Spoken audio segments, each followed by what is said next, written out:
Good morning, everybody. Welcome to the Flow Show. It's the day after the biggest data we've had since the last biggest data. Morning, Kay. Holding up all right? Hey, good morning, Ryan. Glad to hear your voice is kind of coming back a little bit. Yeah, so we had the biggest day, the next biggest day ever yesterday, and that was the last one. There's no more biggest day ever coming now. We've seen it all, mate. Not even ECB day today. Um. Oh yeah, Madame Suntan, Queen Suntan is up. Be careful. I advise everybody to wear sunglasses because it's going to be brighter than the Ring of Fire during an eclipse. Yes, we will check out her tan later on. Yeah, Gav, the picture, the colour chart will be ready to go in a bit. Right, let's crack on and get stuck into what's been going on. We'll start with some data. China CPI, and what am I on here? Not even on the right bloody thing. Look at that. Let's get that going first. Why is it all in that? Oh, dearie me. Look at that. You think you get everything ready, and it's not. Right.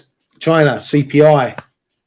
Looking at this one to see if they can maintain the gains. They have, sort of. CPI coming in at 0.1%. So still in a positive, but it's giving more back than was expected. Was expected to come in at 0.4% from the prior 0.7%. So bit of a softer reading there. Month-on-month CPI coming in much weaker than expected. So it doesn't look like they're out the woods on that. PPI 2 coming in minus 2.8% as expected, confirming worse than the prior month. So they're not potentially out the deflationary spiral just yet. We'll keep an eye on these numbers because it will impact what they do with policy over there. I'll come on to Japan in a moment because obviously we've seen a big move in the yen on the back of the CPI. So we'll cross all that off as we get through it. But it's CPI we'll go to now to have a look at because that was the big news obviously yesterday. And in the end, it was much hotter than expected. Headline CPI 3.5, a pip higher than expected, 3 higher than last month. The core coming in unchanged, but it was expected to drop a pip.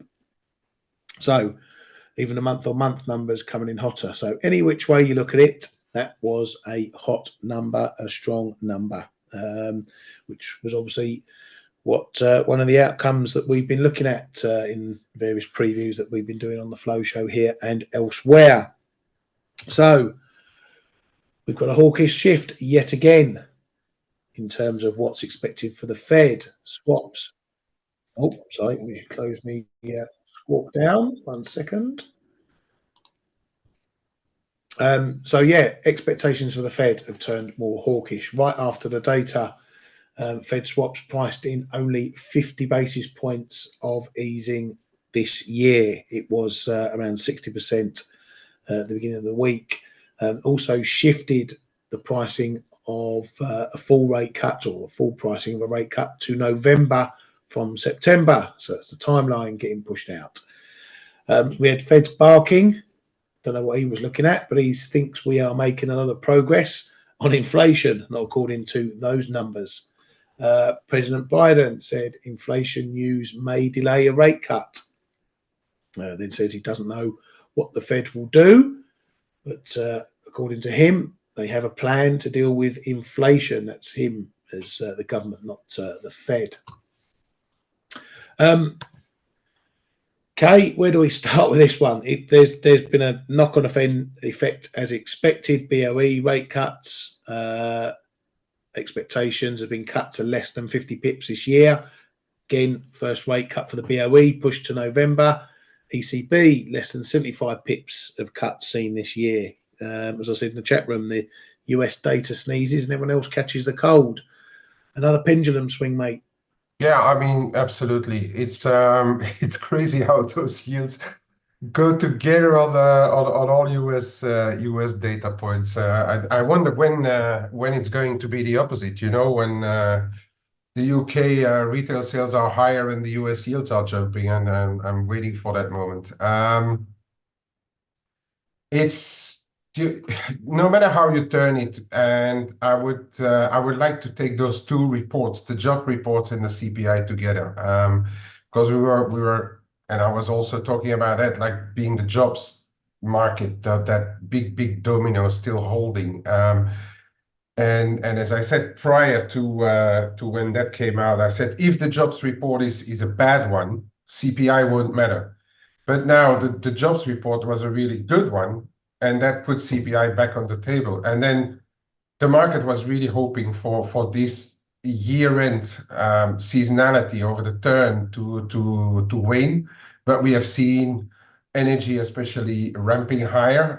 So the headline number coming out a little bit stronger was a possibility, a risk, even though there was possibly some running rollovers that could have hinted at a bit of a lower number, but everything came out higher, and even the core came out higher than expected, which really was the I'd say the main judge, because that takes out the energy, right? And that's still very, very sticky. So I take the two together. There is no 10 ways of looking at this. This is just strong, and it's really putting the Fed in a difficult situation right now. But apart from that, I mean, we're actually just trading the thing. And I mean, you just look at how the market has taken it. You look at the US yields as a prime example, of course. They're just ramping higher. The impact on the dollar, we could still say that the impact on the dollar is, even though we rallied 1% on the dollar, but if you look at the combination of all the data that we had since the beginning of the year in the US and then the rest of the world, we're actually still, barring dollar yen and perhaps Swiss to a certain extent, we're still in very well trodden ranges on the FX. So I would argue that FX is still not really buying it all, and but this is undeniably something that should underpin the dollar for a while longer to come. And I know people are talking about that. People are already saying like, yes, but PCE is the one that FOMC is watching. You can twist and turn everything the way you like. These are numbers which are higher than expectations, and yeah, in my opinion, this is really us needing to, and the market in general needing to reprice expectations for the Fed.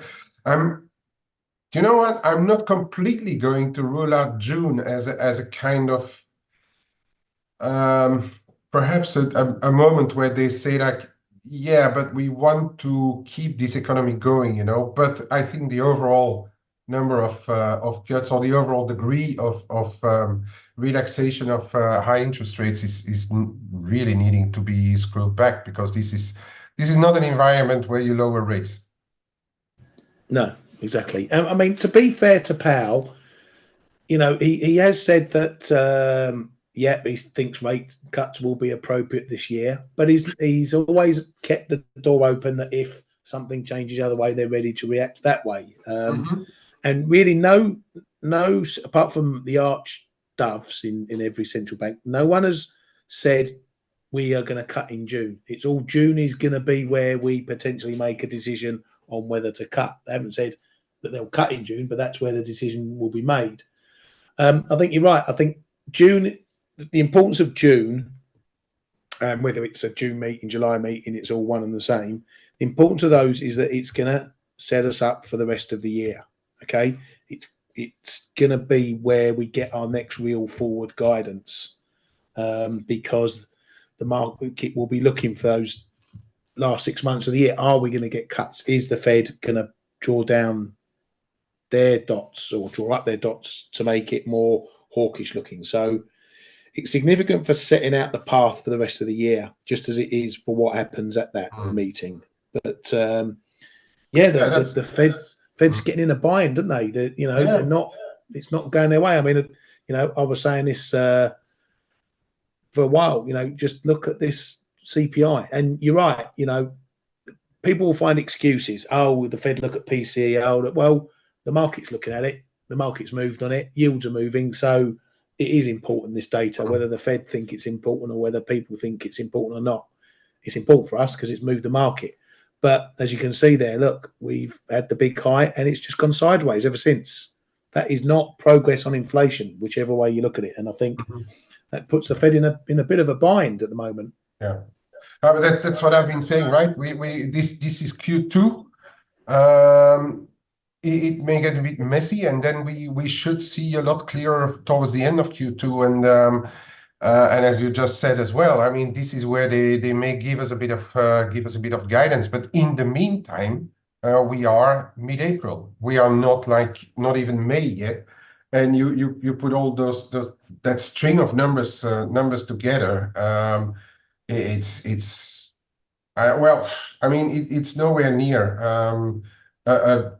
a scenario where a central bank would cut, let alone the biggest central bank in the world. Yeah, the rest of the world would love them to cut, because everybody increased their dollar debt to very high levels over the pandemic. But this is not great. And then you can talk about the US debt. Yeah, it's going to be a massacre for the US debt, but think about all the others who put on US debt during the pandemic. I mean, they are going to suffer as much, even not more than the US. So it's what I'm saying. No matter how you turn it, I mean, you look at the raw numbers. This is what we are in right now. This is the scenario that we are in right now. What happens next, as we have been repeatedly saying nearly every day, we are data dependent. They are data dependent, and let's see what happens next. Next month we may see a different picture. Then we will react. We will react differently. But in the meantime, and I was also saying that in the room, it's globally speaking, I've personally rarely or never seen this kind of yo-yo in bond markets. This is new to me as well. I've seen extreme swings, because I've seen the 80s, I've seen the 90s, I've seen the GFC, I've seen the European the European crisis. We have seen extremely wild moves in bond markets and in rates markets.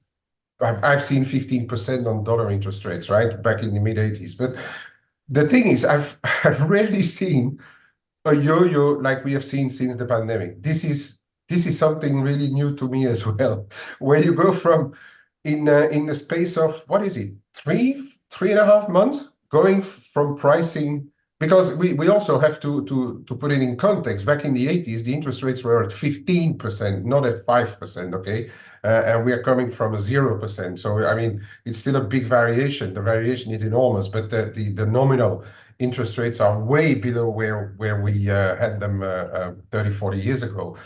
But I don't think I've seen this kind of thing where you go from pricing hikes until, where was it? Until July, August last year. Then you go to 7 cuts towards the end of the year, and now you're back at 2 cuts where we are now.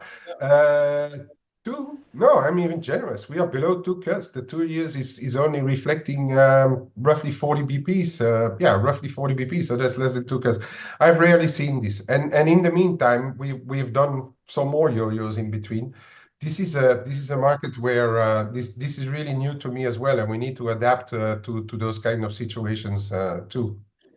Yeah, I mean, is it that new? I mean, this is probably more a reflection of the lack of human control on markets. You know, markets don't have desks and desks of 20, 30 people now. So they don't have that human input. It's just reactive algos and robots now, and they don't think about things. They just trade where they need to trade. Do you think that's a reflection? Because, you know, we talked about goldfish markets. You know, the mood changes from 1 minute to the next. Like you say, beginning of the year, we're pricing 150 basis points of cuts. Now we're pricing less than 50, three and a bit months later. You know, it's goldfish markets.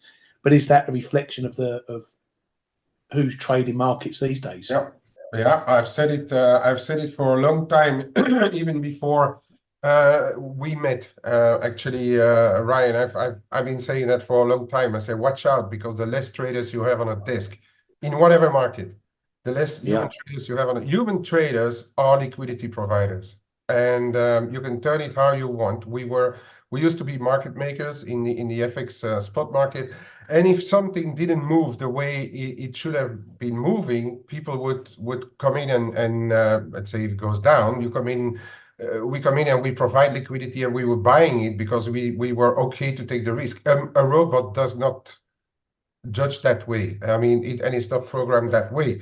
It's programmed where if something goes bigger than a certain variation, it buys or sells, and it does not necessarily, for as long as it stays within the variation, it's going to be a liquidity provider. Get out of a certain variation, and then it depends how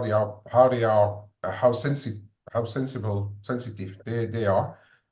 If it goes outside of that, they are liquidity takers and not liquidity providers. And yeah, it's actually an extremely good point. That is likely why we are seeing those kind of yo-yos as well, because there's less human intervention to because even if you look at all the BlackRocks and the whatever funds, they hire quants. They don't hire fundamental traders.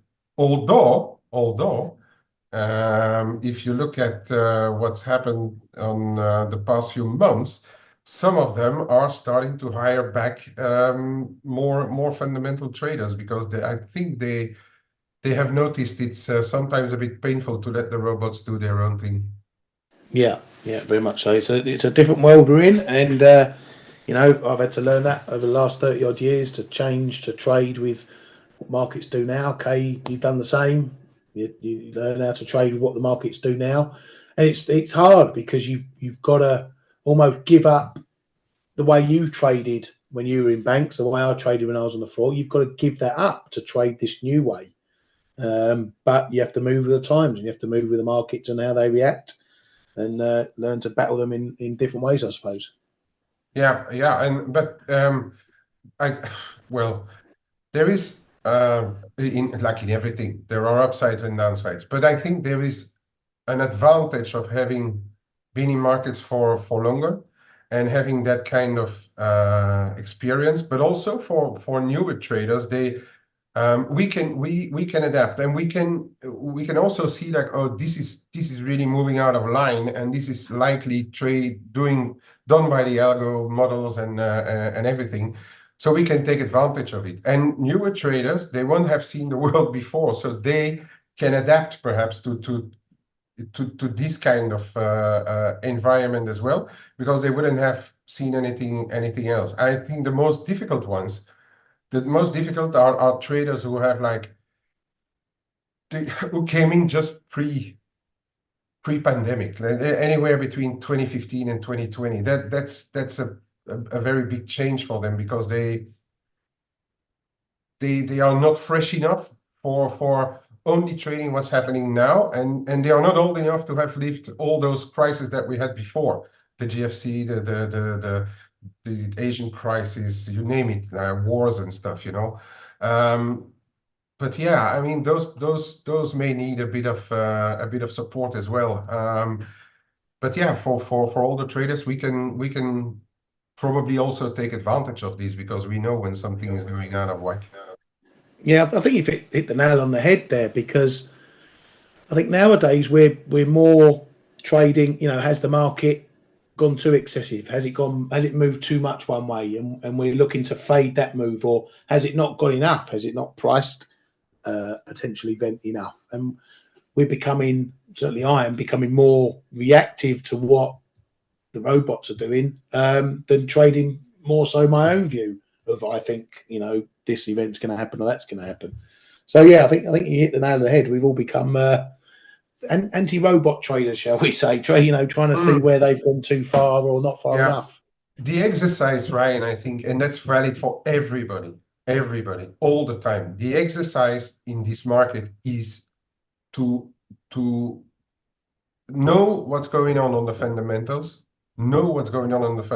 Don't just sit on your desk and watch at a picture, because you would have been, I'm going to say something stupid, you would have been short the yen at 150, 190 and scratching your head why it's trading 153 today. So you have to know the fundamentals, meaning you have to know how the market has digested the Bank of Japan for a starter. You have to know what kind of data came out of the US. You have to know what's happening on the interest rates front. So know your fundamentals and know where what is logic, and then you transpose it into your tech trading. So that is I think fundamentals now, and they are going to help people to keep a mind which is open to a lot of things, but also sanity. Don't let yourself get dragged into whatever algos are doing in this market. Yeah, exactly. As I said yesterday, don't get dragged into the showbiz around the CPI. Just look at what it does, what it means. Is it game changing? Is it not? Is it going to shift the market from dovish to hawkish? Is it going to shift the dollar from being weak to being stronger? We say it all the time. It's as complex as markets are. Prices can only go one of two ways. It either go up or it either goes down, and you just need to know what way the wind's blowing any one time. Dollar yen. We've been talking about this 152 forever. There should be no one caught offside by a huge amount of pips if they were shorting at 152. No one should be past 152.20 going, oh, I don't know what to do with this. 153. I'm surprised it's not more. It's done 153. We said it would be up here in a blink. It's up here in a blink. No one should be surprised about this reaction in dollar yen. And no one should be losing tons of money being short at 152 and sitting in a trade right now thinking, I hope the BOJ come and intervene. So things like this, dollar yen, it's been out on its own. This is a different ball game to what's going on in euro dollar, cable, loonie, whatever. It's in its own bubble at the moment. So yes, it's moved because of the fundamentals, but there's also other stuff going on here. So where's dollar yen go from here? Could go to 154. The MOF could hit the button in the next 10 minutes and send it for 500 pips lower. That risk is still there. That risk has grown. That's why I left the Japan comments, because it's really been from Kanda, the FX man over there, who's looking at this move and saying that these recent yen moves are now rapid. That's another box ticked on the intervention list. These moves are rapid. This isn't rapid. Sitting at 152, 151.80 or 150.80, that's not rapid. But now he's saying it's rapid. Suzuki, he's saying he's looking at the background of why the yen is weakening to 152 and 153, not necessarily the levels themselves. So why is it moving? And he also says he's in constant communication with Kanda about FX. So they're still jawboning, but are they going to act? When are they going to act? The risk is still there. Now, if you're long, if you did want to get long on the break or you've been in a dip, that's great. You've made some good pips. But make sure you protect your position now, because you are walking into that intervention risk. That's staring you right in the eyeballs. So if you haven't taken profit, take some profit off. Lock in your stops. Your stops may still be at risk of a gap, but at least you've got some margin in the trade. You may have a chance, if it gaps down 100 pips, to hit your stops. So, now you need to react to your risk. Know where your risk of the trade going wrong is. Sorry, Kate, go on. No. I was going to say, I mean, I hope people have when people are like real retail traders, you should have some protection as well. But say be very, very careful, because if we get interventions, that there could be enormous gaps opening. So be very careful. I hope you have either guaranteed stops or you're very comfortable in what you have. I would like, for one, watch my outstanding positions, the size of it, and for two, hopefully you you have a decent broker if in case they intervene, because the issue is, as you say, you can't go short because the dollar is beat, and you can't. I mean, yeah, of course you can go long, because if they don't intervene, we are going to trade 155, right? But the risk is those interventions now. So if you're long, great, but don't forget to manage your books as well. But I mean, to stay on that dollar yen now and to look at those numbers, and yeah, the JGB yields are creeping up as well. And I may touch on that if you want, but or we can do it tomorrow. But yeah, those US yields being where they are, and the rest, and dragging the rest of the yield sphere with it. It's not a situation that is naturally going to bring the dollar yen down unless Japanese investors decide it's time to massively buy JGBs. But I don't know. You want to talk about it now, or perhaps tomorrow? Like give us something to Yeah, do we'll tomorrow. kick it to tomorrow, mate. Yeah, Yeah, I haven't even got through half the stuff, but absolutely.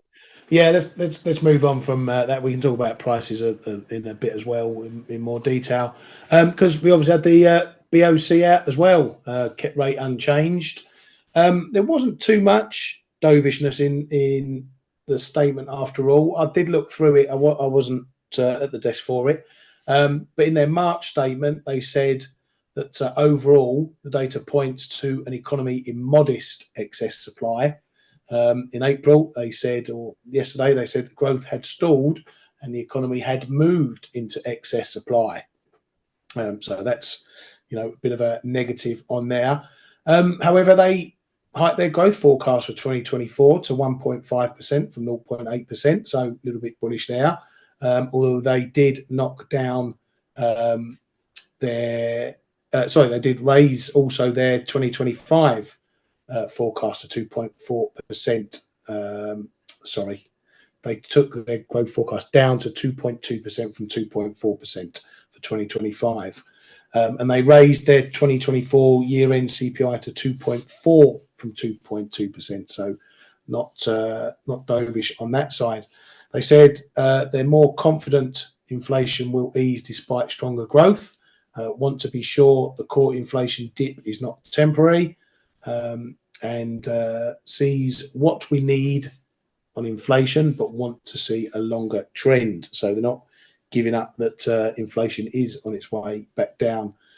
Rate cut odds were reduced for June to 40% versus 70%. So the market not seeing anything dovish there. Macklem still said, though, a rate cut in June is still possible. We did discuss when to reduce rates, but the clear consensus was to hold it at 5%. Kay, you were around for that. It wasn't really dovish at all, was it? The statement not dovish at all, even a bit on the surprisingly hawkish side.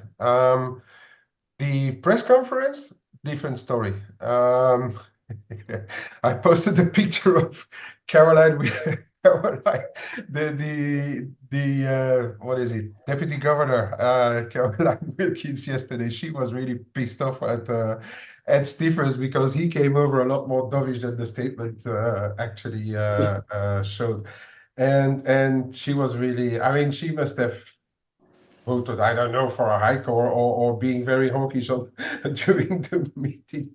But she was really pissed off the whole the whole press conference. It was so funny.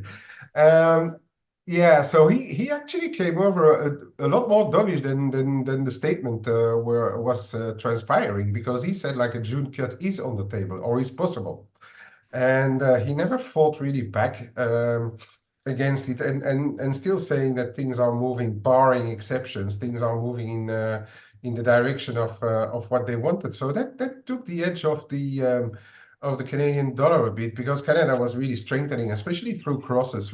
I mean, the dollar has done its thing, obviously, but then through crosses, the Canadian dollar was actually strengthening, because I thought like, right, if we get like bit of a dovish slant. I mean, stuff like Cozy Cat could be rallying or things like that, but it did not.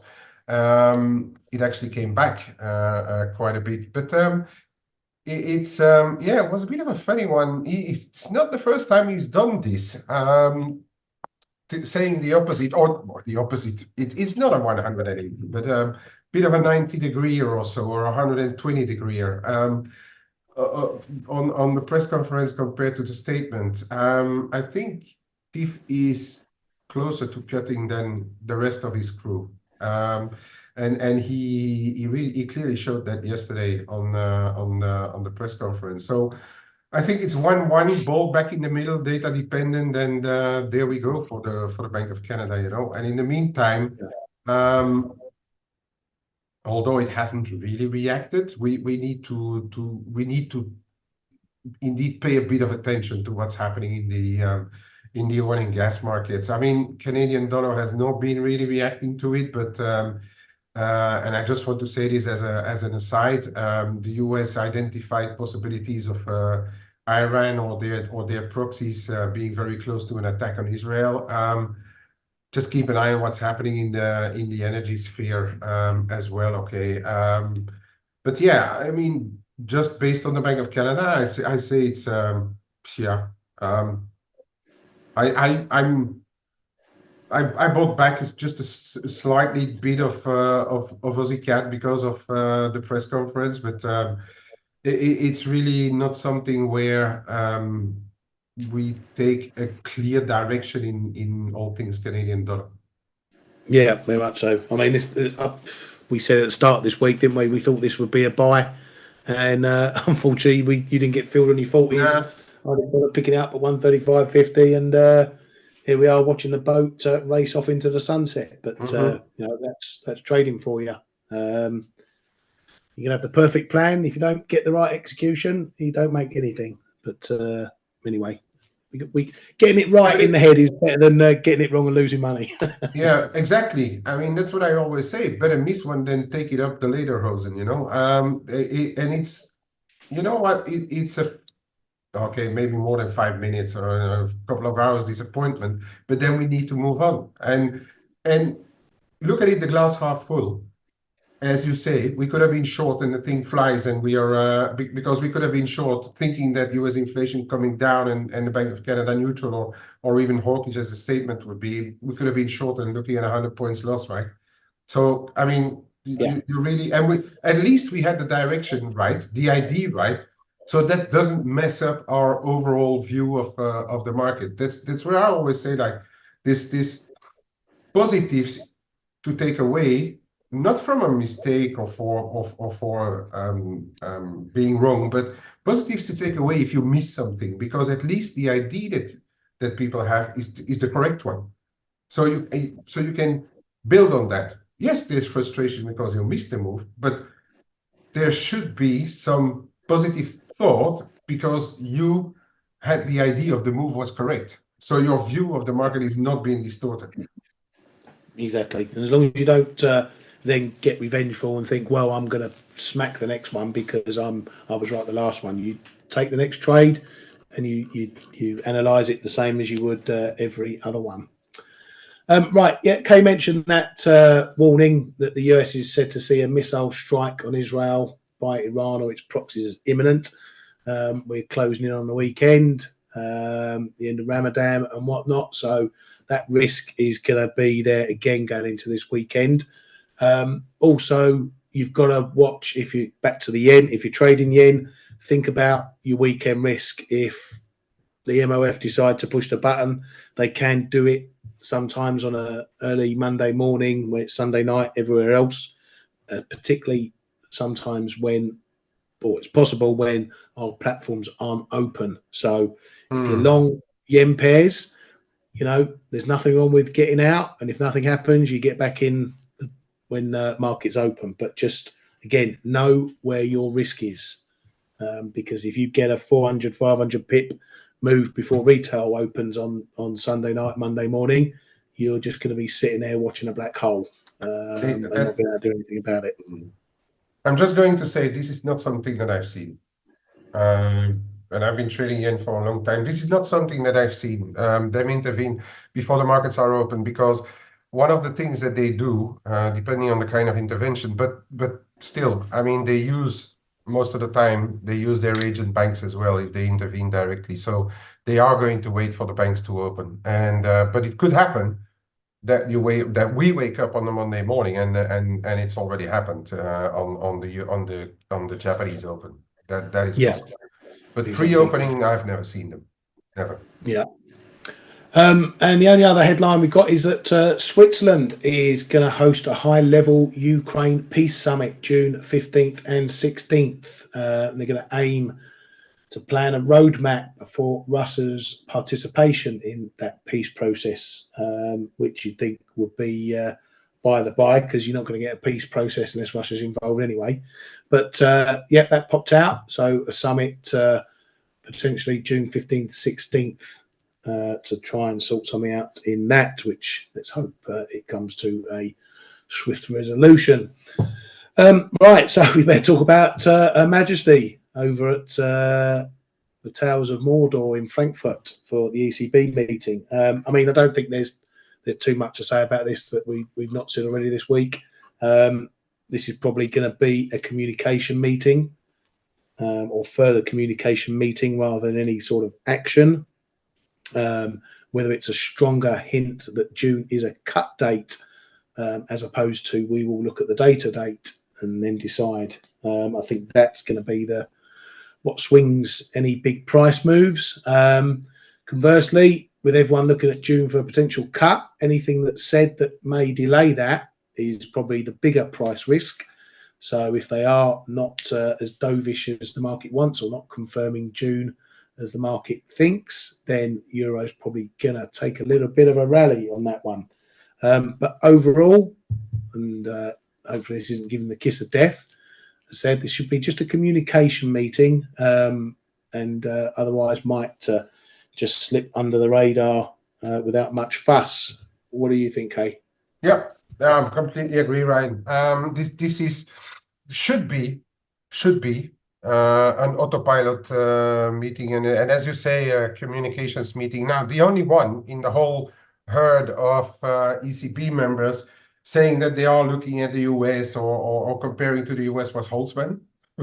a bit strangely, but he's been changing a bit his style of late. But the rest want to be independent, want to look at numbers, want to look at data, saying they've all been saying that they would get much more data in April and May, and June would be the month that we need to look at. So in theory, it's baked in the cake. Nothing moves today unless they talk about the PPP, APP. But in theory, it's a dull meeting. Now, there's always this little percentage of chance that they do a slip up or something different comes out. But actually, Lagarde can do a J Powell again today, because we've seen that the different European economies had to revise growth down again. But on the other side, we have seen some shoots, more or less green on the PMIs and other data of late. So she has been saying that on over the past press conference as well. So she can use that one as well. So yeah, that's I think unless she says something, I don't know, about slip up on rates, the market being too tight or whatever. I don't think so. Actually, higher market rates buy them a little bit more time, because if we would be at a bigger divergence between the European and the US rates, there may be a bit more pressure. But I think it's a meeting that is. It should, in theory, go by very smoothly. Yeah, as I say, let's hope or hope not that it's a kiss of death for that. We'll take the volatility. I know that for certain. We have been wrong. Yeah, we have been wrong in the past. We have been wrong in the past, and we'll be wrong in the future. But we'll justify that by how we trade it. Having a view is one thing; trading that view is another thing altogether. Right, I'm just going to go back to Ali, who said, what should be the short-term trading strategy? Going long dollar CAD, long dollar yen, fear of intervention. Do we see the pound going down, euro dollar? Right, so you've always got to look at the reaction. And this is what I say time and time and time again, okay? If you get data like this, if it's a big thing, if the market's all looking at it, it's, like we said, it's all showbiz. You've got to know what the price has done before you justify whether you think it's no good chasing a dollar now, okay? because it's already made a big move. What you need to do is now either pick a place. If we've shifted now to dollar dip buying, you need to pick your places where those dips you'd be happy to buy it. You know, euro dollar. We came down here. We held this level again, 107.25. It's been a level that's held plenty of times in the past. So for all this move, all the data, this is where we held. So this is your marker. If this is a dollar dip buy, okay, you're going to want to short it. You either short a rally at a tech level that holds 107.60, 108s, 108.30s, whatever, or you try and get a break and trade a break. But while you're holding these levels, this for me is saying at the moment, yep, big move on CPI, decent move on CPI, but we're still stuck in these same old levels. So until they start breaking, we're doing the same thing we've done before. And we've done it loads of times before.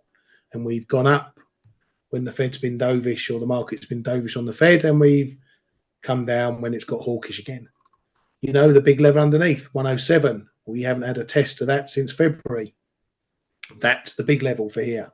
So if we are really going to change the mood in the dollar, then these are the levels that need to break. If you don't break these levels, the market's over time is going to say, okay, we've done our repricing. Yeah, we may hit rallies in euro dollar, but we're not going to take it through there, or we're not going to take it through there. And then that gives you your range to trade. So you can be a dip buyer on the dollar, but you know where you need to be taking profit in the levels that aren't broken. And these levels have popped up everywhere. Aussie dollar, 6,500.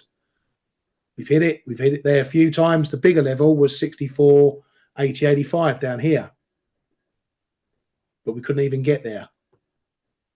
Cable, again, down into this. Let's get the right one up. Oh, where's it all gone?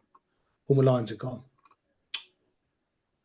Because you're on a different, I think you're on, are you not on a different platform there? You know, I see. No, Why are you on that one? Yeah, I think because that's like my clear long-term one. I think I've deleted my other one. Bollocks. I think I've accidentally deleted my charts. Oh, well, I'll do it anyway. So 125, let's chuck them in now while I'm here. Yeah, 125.40, 125.20, 125. Yeah, Those are your three. There you go. Boom and boom. So, you know, we can't get down. I've been waiting for a move to 125 for ages because I think that's a decent area to try along. But we keep getting down to this 125.20 area. Can't get through. So it's had its move. So if you want to be long the dollar, you need to wait for a dip or buy it on a break, because there's no good chasing it. There's no good selling cable down here right into potentially strong support levels. So that's what we need to do, Ali. Again, you know, been saying it. We've come through all this data. It's not going to be 200, 300, 400 pip moves. Yeah, we've got a decent move, 100, 160 pips. That's a very decent move for cable. It's less for others. There's no point in chasing it now. Wait for the dollar to dip before buying it if you want to do that. Okay, I'm going to hand it over to you while I cry about my disappearing chart. Oh, okay. Yeah, I'm just looking at the time. It's I'm not going to show too much. What am I going to show you? Yeah, I need to show those. So this is where we are on the on those yields in the dollar. You see like pretty big move there. We talked about this morning as well. Big move again after the we had this move on the back of the on the back of the labor report. Then we got a little bit of a setback, expecting CPI to come back, and now we are. Look at where we are. We're nearly back at only 1.5 cut price in here. There should be a bit of resistance just above the 5% level here on the twos. Okay, keep an eye on that one. If that would fly through, or if we even if we get there, I think it's still going to be supportive for the dollar overall. US 10s, same thing. We are in a bit of a zone here, 455 to 460. That's your next zone. Okay, so if we hold here, already holding here, I think if we don't start to see a setback. Already holding here, I think is going to be good enough to keep the overall dollar bid, simply bid. That's going to be good enough, I think. So what are we looking at in terms of currency? So the euro dollar, no surprises. 107 and a quarter. A bit of an intermediate one here because it's a fib 107.10, and then your 106.95 is there. Now, top side, it would already be a surprise to me if we even get there. 107.95 figure. 108 now should be a brick wall. Not going to show it here, but Ryan updated as he does every day in our chat room, updated the major option expiries, and there's a really big one going on around 108, but it's euro dollar, okay? So there's another one around 107-ish, I think, if I recall correctly. But I don't think it should attract anything unless we are really close to like 107.80, 85 or so when expiry time will come. I don't think that in current context is going to magnet anything. But anyway, if this starts to break 107.95, then I think 106.95, sorry, then I think there's a fair chance we're going to get ultimately into this zone. And again, I think if you compare it to the US data and where the ECB stands and the European data, keeping June open is perhaps already sufficient for the dollar for the dollar market or the euro dollar market to say that, well, okay, I mean the ECB, there's a fair chance that they are ahead of the Fed. We can probably continue just to what we are doing now. I think today there is a fair risk that we are going to trade deeper. As Ryan showed, this line here, we are in an attempt to break below this 125.40-45 now, and then of course 125, 124.98, just below 125. Double dip here. If that goes, then it's probably time to think back at our well-traded zone that we had before, around 124.50-60, possibly even a bit lower. But first things first, let's first look at what's happening on the dollar this afternoon. Swiss pairs still behaving pretty well inside the channel on the Euro Swiss, but 97.75, we are in the approach. I think there may be a little bit of people getting out of positions because of perhaps a little bit of risk on the ECB. And I would also say if you can't do it in the yen, because the yen is relatively weak, although we cannot completely dismiss it as a risk currency. But if the risk is really getting higher, that something happens in the Middle East, Swiss could be a bit of that risk currency. So I would not rule out. I'm not saying this is going to happen, but I'm running on really reduced positions. I am not going to rule out a bit of a Swiss revival is a big word, but a bit of a setback on all those Swiss pairs ahead of perhaps next night or so. And we're seeing it also on the sterling Swiss. Because the sterling was doing pretty well this morning walking in, but now it's losing a bit of steam. I think on the sterling Swiss, I've showed it here. We are closing in on a pretty big zone. It's a quite wide zone. It's 1.5% wide, between 115.10 and the high 116s on sterling Swiss. I think for the move that we have seen over the past year and a half month, it could be that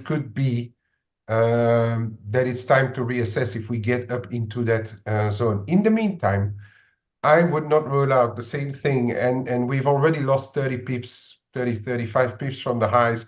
this maybe on the short term be a bit of a double, triple top here in the 114.80. So keep an eye on that level here, 114.80, 85, okay, for the intraday.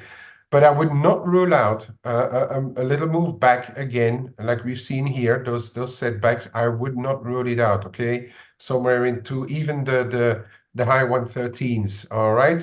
For as long as we're there, we're still in that upward channel. And then it's all about risk. If risk remains contained, then I think it is going to test that upper zone sooner or later. Now, what else? Keep an eye on what's happening in oil, because it's had a little it had this little move up, and now we're losing everything already again. But it has this little move up. This is going to be trading along risk and Middle East risk in the next couple of days as well. All else equal, if we get this extra push, and I know, I mean, but I'm having difficulties with really channeling those things, but it could be enough just above that 86.5 towards 87. It could be enough for now. I would though wait to see really what's going on again around the 87.5. If we get another test up here and we fail again, I think it could be enough. It could be enough, and we could see a bit of a bigger setback. Gold, we've been talking about that in on face as well. This higher, this blow up, this blow here through that 2300 is probably your first little level to look at, and then here anything that happens in the mid 22s, for as long as we are above those mid 22s, nothing changes.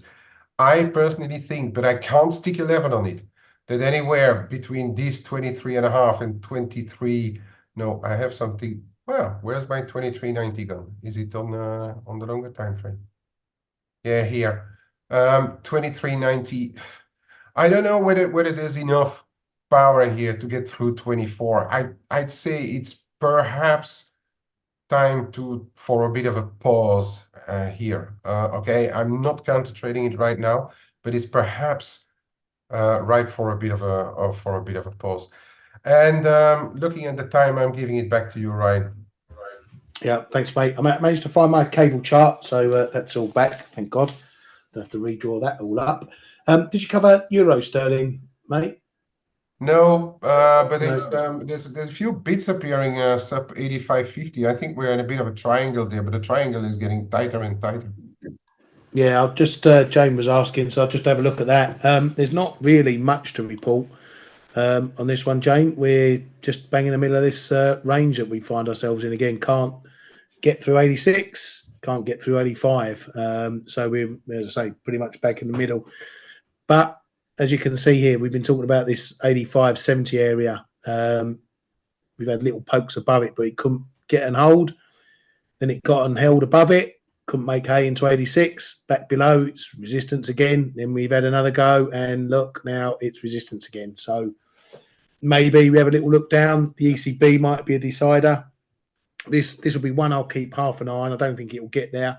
But if the ECB's dovish and we get a test of 85, maybe the 85.20s, but don't get through, then I'll probably add back into my longs and just keep doing the old slicey dicey strategy anytime it rallies and adding back on the dip. So this may be one to look at for the ECB if there's some particularly big news on the dovish side for that one. Hope that sorted you out for that, Jane. On that note, we shall call it a day. Another busy day awaits. Do trade safe, traders. Know your risk. Know where the problems may lie ahead. Thank you as always to K-Man. Apologies again for postponing the show, but as you can see, my voice is on the road to recovery. I'll be singing again by tomorrow. Have a great day, everybody. We'll see you tomorrow. Cheers, folks. Hey traders, this is Blake Morrow with ForexAnalytix. Thanks for stopping by our YouTube channel. Don't forget to like these videos, share them, and subscribe to our channel so you don't miss any of the content that we provide here for free. Thanks for stopping by. I'll see you in the next video. you.